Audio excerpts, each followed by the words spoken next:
of the realm. And Robert and I have talked about this on a number of occasions, and I'm absolutely convinced that he is a man who can be trusted not just with the leadership of the Conservative Party, but one day as Prime Minister with our national security.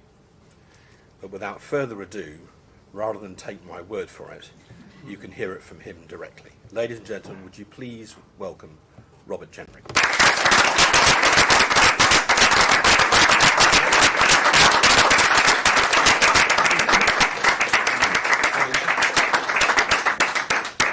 Thank you, and good morning, ladies and gentlemen. Thank you, Mark, for that very kind introduction. Well, the first duty of government is to protect the public, protect them from criminals at home and defend them from hostile threats abroad. There's nothing, frankly, more important. It's why I take a very uncompromising approach to illegal migration. I make no bones about it. The situation in the Channel is a national security emergency. We have next to no idea who is crossing in small boats, and we are hamstrung time and again in our ability to remove them. It's why I have said that we must leave the European Convention on Human Rights so that we can stop the boats and we can remove the dangerous foreign criminals from our streets. It's also why I spent my campaign talking about building more prisons and locking up hyper-prolific offenders for longer to keep our streets safe. But today, I'm here to talk about defending our country from proliferating state threats abroad. And there's no better place to deliver my speech today than at the Henry Jackson Society. Since the Henry Jackson Society was founded in 2005, it has been sounding the alarm, along with many fine parliamentarians like Mark Francois, like Julian Lewis and Bob Seeley, and former defence secretaries like Ben Wallace and Grant Shapps, who have fought for more defence funding. Those warnings have been vindicated. The threats we face are more acute than at any point since the Cold War. We face an axis of authoritarian states, an axis of repression on the offensive. Russia, China, Iran, and indeed North Korea are deepening their cooperation to weaken the West. The warning lights are flashing red. China is currently undergoing the biggest military build-up in its history. They have ratcheted up their military drills to intimidate Taiwan to unprecedented levels. And according to US intelligence, Xi Jinping has ordered the PLA to be able to invade Taiwan by 2027. In the Middle East, Iran is on the verge of a nuclear weapon. Their proxies are working day and night to spread havoc and to destroy Israel. British warships and commercial shipping have come under fire from their proxies, like the Houthis, jeopardizing not just British lives, but also our prosperity. And closer to home, the Russian war machine has gone into overdrive in Ukraine. We know Putin's twisted desires do not end there.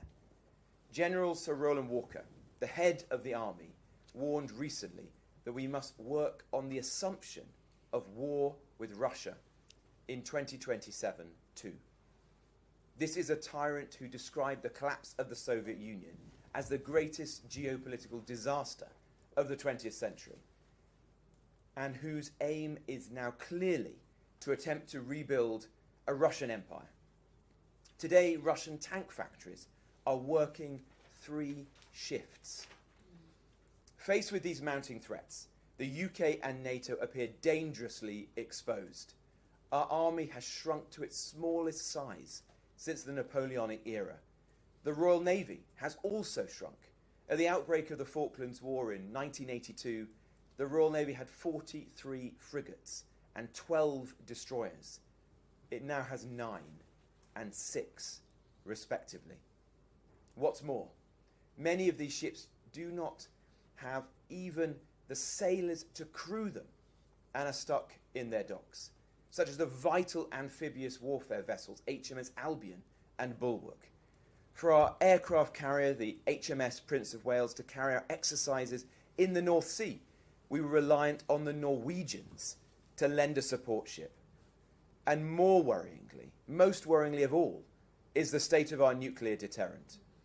Our 4 Vanguard-class deterrent submarines are ageing and are becoming increasingly difficult to maintain.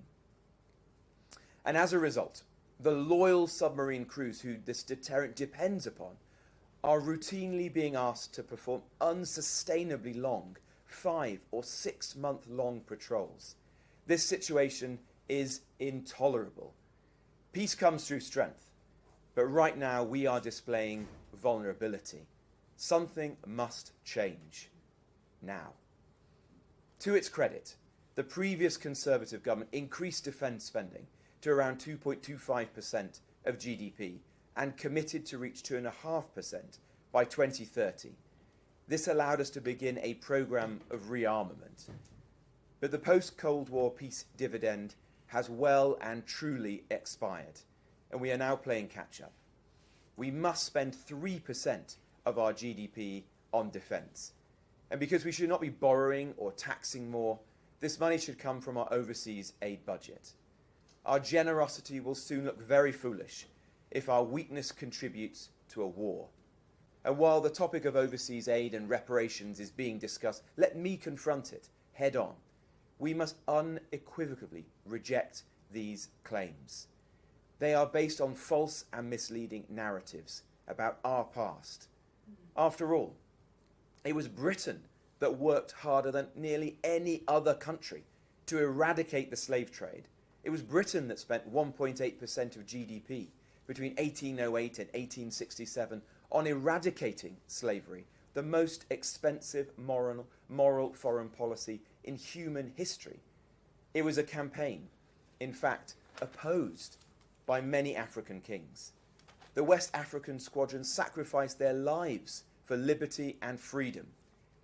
And it is high time that we recognise their contribution with a national memorial to honour them and everything that they did.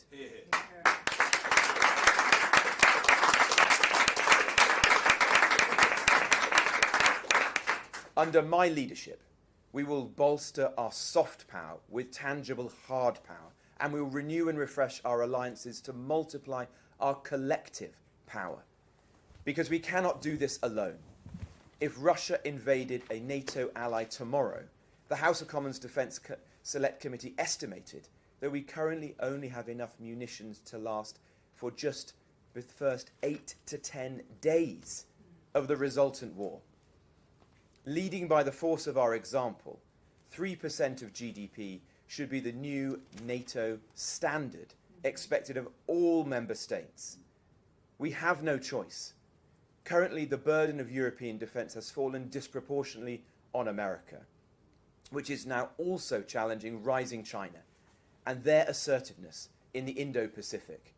In this context, Keir Starmer's decision to surrender the Chagos Islands to an ally of China is strategic madness.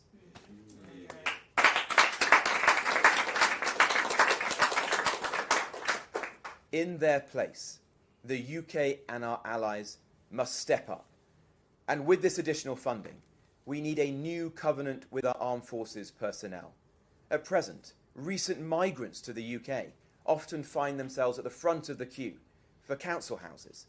Meanwhile, and despite huge progress under valiant ministers like Johnny Mercer, some veterans are still struggling. It must end. Our policy must be clear. Veterans, those who have bravely served our country, will get priority for council housing. We should also settle the pay disputes with the Royal Fleet Auxiliary crew who support our warships immediately. As leader, I will not play politics with national security, but there are worrying signs that this Labour government does not understand the gravity of the situation we find ourselves in. The entire Royal Fleet Auxiliary wage bill is under £100 million a year, a fraction of the cost of dealing with Labour's deal with the train drivers' union. That Labour chose to give well-paid train drivers a £10,000 a year pay rise rather then quickly get the Royal Fleet Auxiliary back on its feet reveals a dangerous set of priorities. They've placed their party's interests over our country's defence. We should give the rest of our service personnel a pay rise to reflect their commitment to our country and address the recruitment and retention crisis that we have within our armed forces. Our troops start out on just £25,000 a year to do the most dangerous job we ask of any of our fellow citizens.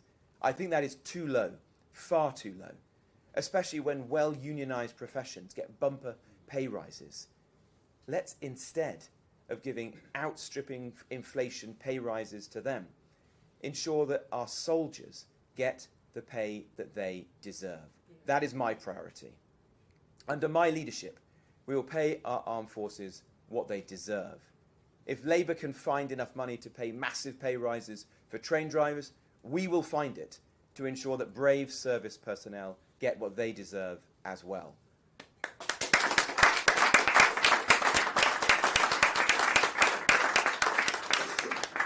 By itself, though, that is not enough.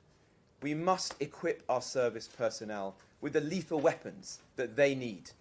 The defence uplift should be used to rapidly rebuild our defence industrial base so our forces are deployable and are match fit once again. We have just brought 2 aircraft carriers, currently without enough planes to fly from both of them in wartime. That's ridiculous. We also must proceed with new Typhoon replacement, the Tempest, for both strategic and industrial reasons.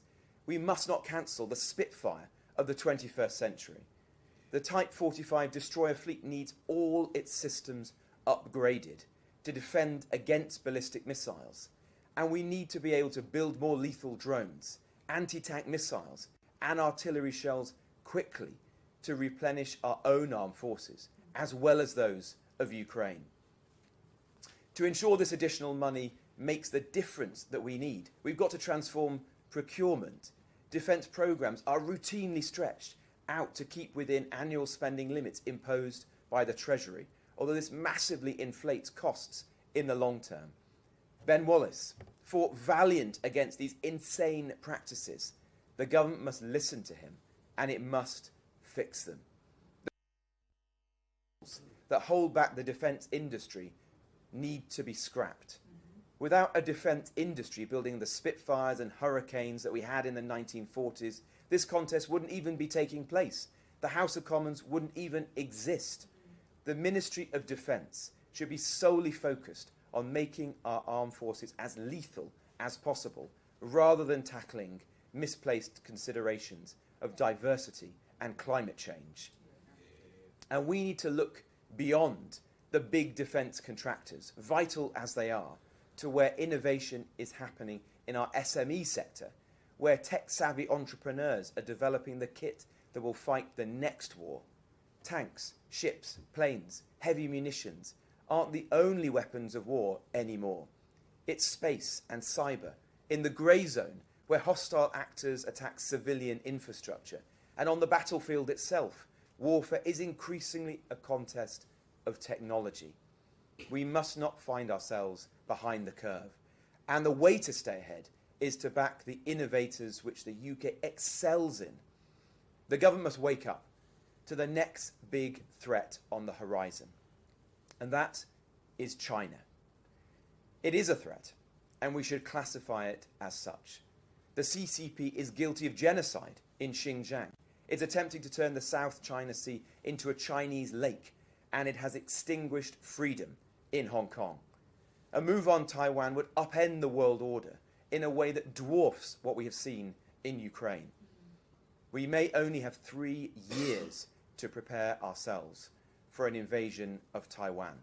We have no time to waste. That's why AUKUS, the pact negotiated by Boris Johnson with Australia and the United States for new subs and defence innovations, is such an important development.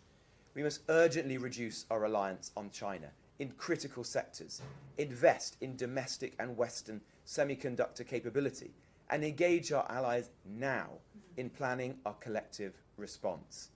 With such clear warnings from the CCP, we can't claim to be caught by surprise when it comes in the years ahead. And while China may be a growing threat to the UK and our allies, their methods of interference in our own country are very far from unique. Just as Beijing uses Confucius institutes to exert malign influence, so Tehran funds Islamic centres to do the same.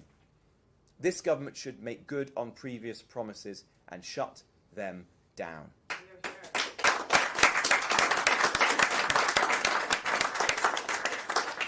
A British government that safeguards British interests would not delay placing China on the enhanced tier of the Foreign Influence Registration Scheme either. It would prescribe the IRGC, as I have consistently campaigned for, and as Labour itself promised when in opposition. The Iranian regime may have sanctioned me, but it will not silence me. The solution is clear. Strong defence at home, which will make the UK a more influential player abroad. Whether we like it or not, the challenge is upon us, and the gauntlet has been thrown down by the axis of authoritarian regimes. We have faced down these threats before, and we can do so again. We will meet these challenges confidently, as our forebears did. We must. And we will not go quietly into the night. As a Conservative, I have always believed that the first duty of government is the defence of the realm.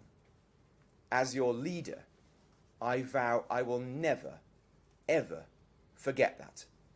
Thank you very much.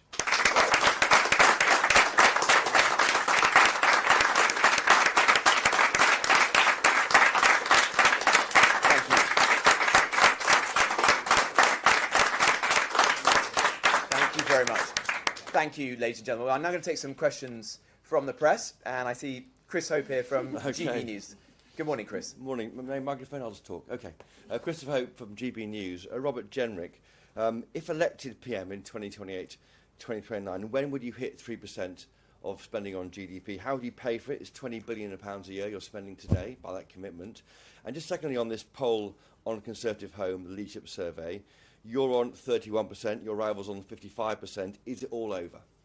Well, on your second question, absolutely not. This is neck and neck. That's a survey, not a poll. The last poll that we had was done by YouGov several weeks ago and showed it was absolutely neck and neck, the tightest leadership race that we've known for many years. So there's everything to fight for, and I'm certainly going off around the country, as I have throughout the summer. And I think my message is resonating with members and with the public that we need to learn our lessons. We need to have strong and clear policies now, not the vague promise of one tomorrow. Unite the party and take the fight to Labour as quickly as possible, because the country needs that. It needs a strong opposition, and it needs a Conservative Party that's pulling back together again. That's what I offer.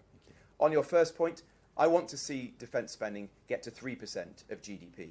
And because I'm a fiscal Conservative, I've said clearly how we're going to fund that.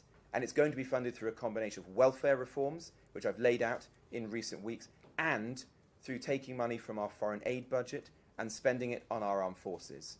Because I think the first duty of government is to protect the British people. And instead of spending money on foreign aid in parts of the world that are richer than parts of our own country, we should be doing what government is meant to do: keep the British people safe. I want to see us get to 2.5% immediately under the next Conservative government, and then reach 3% by the middle of the next Parliament. I think that is a reasonable, realistic task. Of course, I hope that the Labour government increases defence spending in the interim, but we've had no promise of that from Keir Starmer. Very good, thank you, Chris. Well, next I will go to Nina from the PA. Hi, Nina. Thank you. Hi. You served in a government which oversaw a large reduction in the armed forces. As you say, the army shrunk to its smallest size since the 1800s. It wasn't the reason you resigned. Doesn't that legacy undermine any commitments you make on prioritising defence now? Well, look, I've been painfully honest about some of the mistakes of the last Conservative government, and we take our own share of responsibility for the position that our armed forces are in today. We stood by Ukraine, and that was an important decision by the last Conservative government. We got the cause right on that. As a result of that, we made a decision in the final months of the last Conservative government to begin to rearm our country to ensure that we do reach 2.5% of GDP, and we set a firm timetable as to how we would do that. What I want now to see is this new Labour government do exactly the same. They have chosen not to give a timetable for reaching 2.5% of GDP. They've chosen to delay important decisions until at least the spring of next year. I don't think we have time to waste. So I want Keir Starmer to come forward with a firm commitment and a firm timetable to reach at least 2.5% of GDP, preferably to match my commitment, which is 3% of GDP, and then to use our influence as a country, as I've set out in this speech, to persuade all of our NATO allies to do exactly the same. Because we as a country, we as Europe have to take responsibility for our collective defence. That's what I want the UK to lead on. Thank you. Right, I'll go to Michael now from The Express. Michael, good morning. Thank you. You mentioned that a Chinese invasion of Taiwan would dwarf the impact of the Russian invasion of Ukraine. So what would you do to prepare for such an event? Do we need to be arming Taiwan now? And just to follow on from the question earlier, how can you convince Conservative members that you can still win the leadership election? Well, on your last question, I think this is neck and neck. The only reliable poll we have shows it's within the margin of error. So there's absolutely everything to play for, and I am working as hard as possible, travelling around the country, meeting tens of thousands of members, doing more events than any contender to earn the right to be the next leader of the party. And I find my messages resonating with them. They're responding to very clear and specific policies. They don't want vague promises of policy commissions which will report back in months or years to come. They want action now. They want leadership now. Yeah. That's what I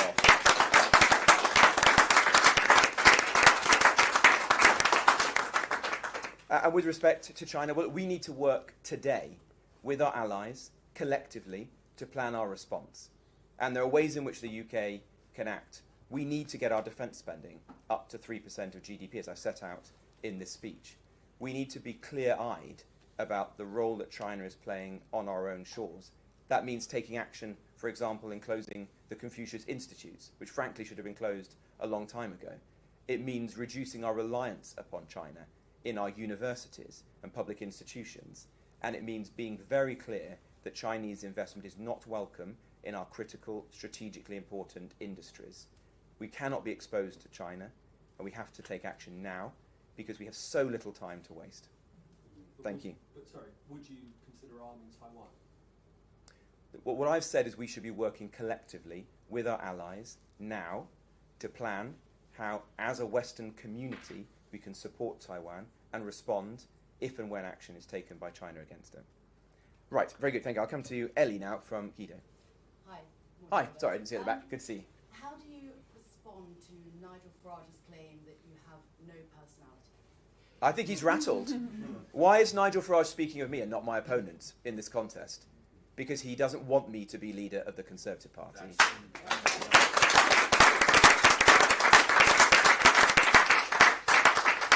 I might not be on the stage at the Reform conference dancing to Frankie Valli and punching balloons, but I've got a track record. I resigned on a matter of principle on the very issues that he has stood for, and I have clear policies on legal and illegal migration, setting a cap in Parliament, making it the law of the land that legal migration will be reduced to the tens of thousands or fewer, and stopping the boats by leaving the European Convention on Human Rights.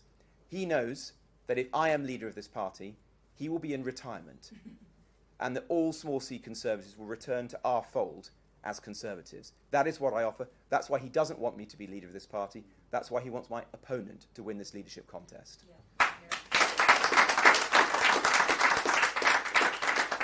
And last but not least, we have David from... Hi. On the Ukraine war and the issue of Storm Shadow missiles, should Ukraine really have been cleared to use those by now? And what's your message to Western allies who are sort of potentially blocking that? And just more broadly on the war, are you clear that it ends when Ukraine drives out Russian troops, or do you think at some point they're going to have to get around the table, which obviously and negotiate, which obviously calls for that are going to increase if Trump wins the US election? Well, the fate of Ukraine is in the hands of President Zelensky and the Ukrainian people.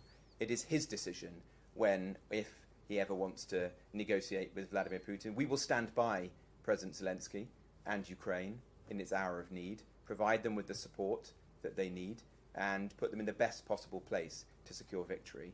With respect to weapons, these are complex decisions that need to be taken in concert with our international allies. I am not privy to the intelligence and the information that lies behind those, but they need to be taken collectively by NATO and with our allies, and that's what I would do if I was leader of this party and ultimately Prime Minister. Very good. Any more questions, or are we done? All good. Thank you very much indeed. Thanks for having me today. Thank you.